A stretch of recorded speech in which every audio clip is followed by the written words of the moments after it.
Welcome to Subramani. I'm doing this post saying what do you teach children about money?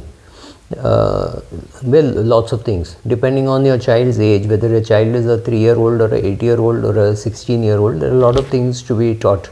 The 3-year-old or a 2-year-old, when they don't, when they are not, when you're sure that they will not put the coin into their mouth if you're not watching, when they've crossed that stage, you can arrange the coins and ask them to play with the coins. Of course, now getting coins itself has become very difficult.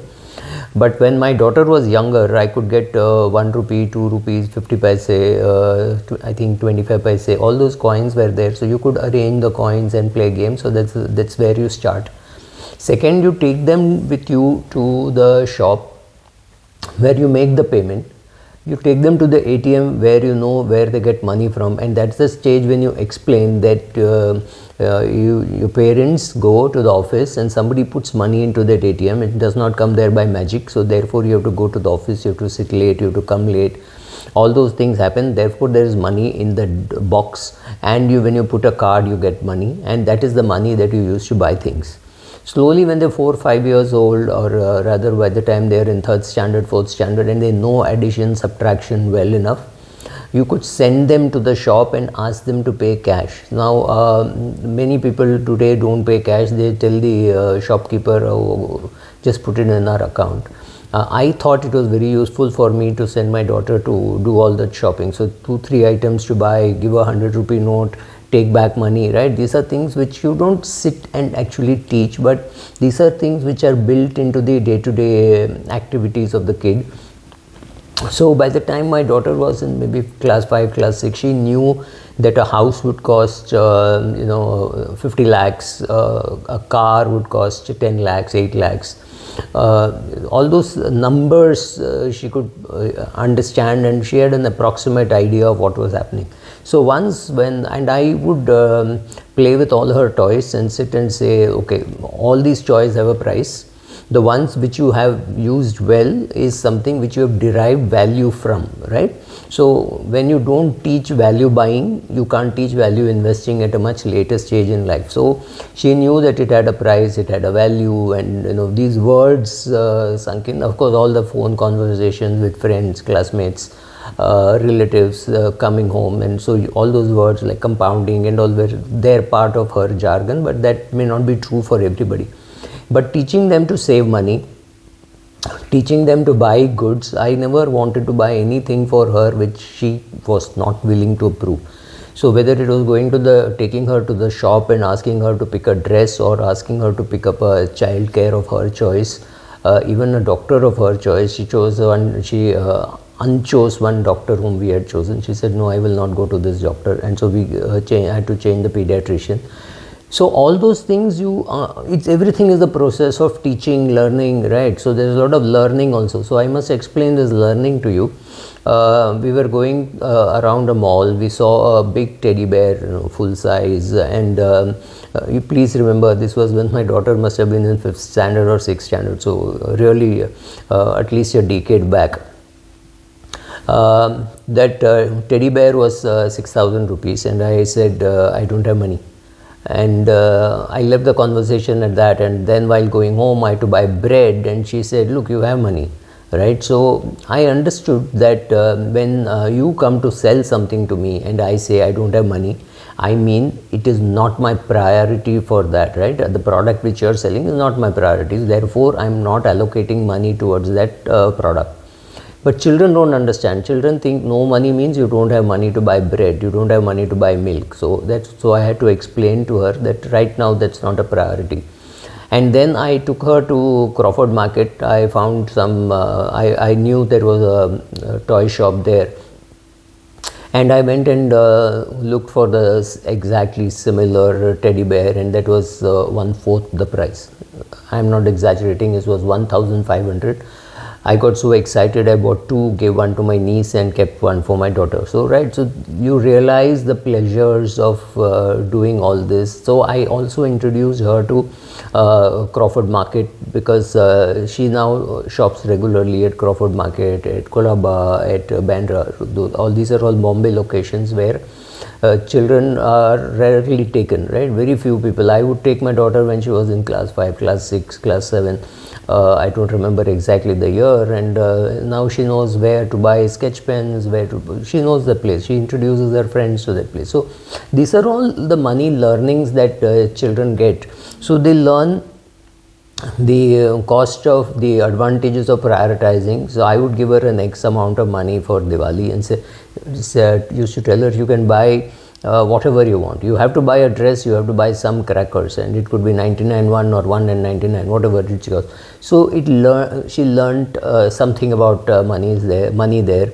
She learned saving is important. She learns compounding is important. She knows that she has to do some charity, right? So all these things, earning is important, learning, earning, compounding, importance of saving, because in the initial periods of your life, how much you save is very important. In the latter part of your life, like in the part of her life now, when she's about to start earning, or she's earning a stipend, for her the corpus to be created depends on how much she saves.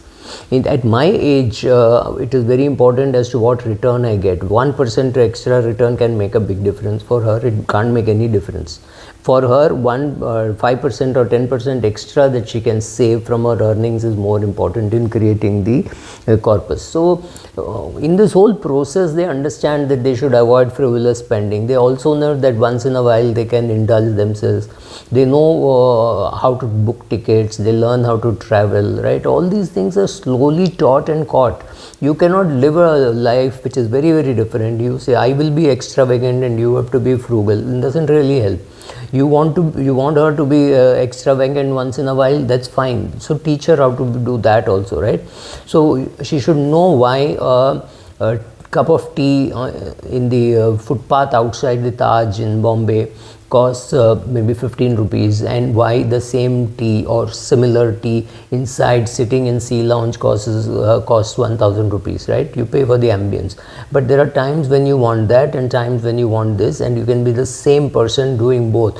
You could go have tea there, go for a walk, and then go and sit in Sea Lounge and have a cup of tea there, or even have a bhel puri there, and yeah, you'll spend 1000 bucks per item, right? So you learn and you teach, right? So many of these things, it's not necessary that you sit and say, I will teach you money. No, money habits are caught. So if you live it, and if you agonize over a 50,000 rupee decision, or a 75,000 rupee decision, or a 1 lakh rupee decision, whether it's a phone, whether it's a club membership, whether it is the way you travel, it's a hotel that you choose, then they know that you're thinking, prioritizing, and saying, okay, the club membership is not so expensive because this club allows you to stay in other clubs. So, right, so you understand how you are, what you are comparing, how you are comparing, like 400, 500 rupees slipper and a 4000 rupee slipper. The difference is that 400 rupee slipper, it could trip, you could fall, break your leg. All those things can happen. So I use both. So I know where I can use this and where I can use that. So understanding all this, prioritizing all this, the dress that you buy, the dress that you wear for an important meeting, the dress that you wear for a casual meeting, all this is some kind of a finance decision, right? Whether to take an annual membership in a gym, whether to take a quarterly membership, mode of transport, private transport, should you use public transport, right? All these things have some money implication. So when your kid understands all this, they understand money. So that is the stage when you can introduce equity. I mean, of course, to understand equity, they should have taken commerce. So once they pass 11th standard, 12th standard, it becomes a little bit easier because they understand interest rates, and you understand macro. That's the time to introduce them to books on investing, etc. And that is how you transition a kid from saying, okay, this is an expensive restaurant, we'll go there when you come with me, but when you go with your friends, you go to this restaurant, which is a different restaurant, because everybody may not be able to afford that. So knowing what kind of restaurant to choose, with whom, asking everybody how do we split the bill, all this is a learning process, right? So end of it, you end up with a degree, you get, maybe you're a chartered accountant or an engineer or an MBA, you finish all that, you've learnt all this, and then you start learning the investment process. I may have done an SIP for her when she was 1 year old, that does not count. That is what I have done. What she does on her own is what is going to be important. So the first SIP that she does with her income, or the first share that she bought was HDFC Limited. That is some bias coming from me perhaps, but now she has picked up some TCS and all that, so she's building a portfolio. This is how you teach the whole process. There is no one book which you can say, read this book and you will learn everything about finance. No, that's not going to happen. So this is how you learn it, you live it, you teach it, you get a feedback, then you also learn, and then you teach, and that is how the whole learning process happens. And this only you can do. If you think your college is going to do it, if you think SEBI is going to do it, if you think IRDA or RBI or college or her office is going to do it, you're wrong.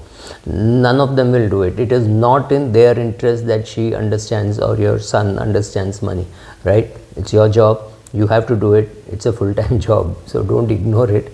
Don't say I don't have money. Between you, your wife, or whoever, I mean, if it's a woman watching this, between you, your husband, your children, all of us have to learn money documentation, etc. So once the kids are 14, you teach them documentation, you teach them will, you teach them what happens if both the parents die on one particular day, and what will happen to the flat, why the will come into play, right? So teach them all those things.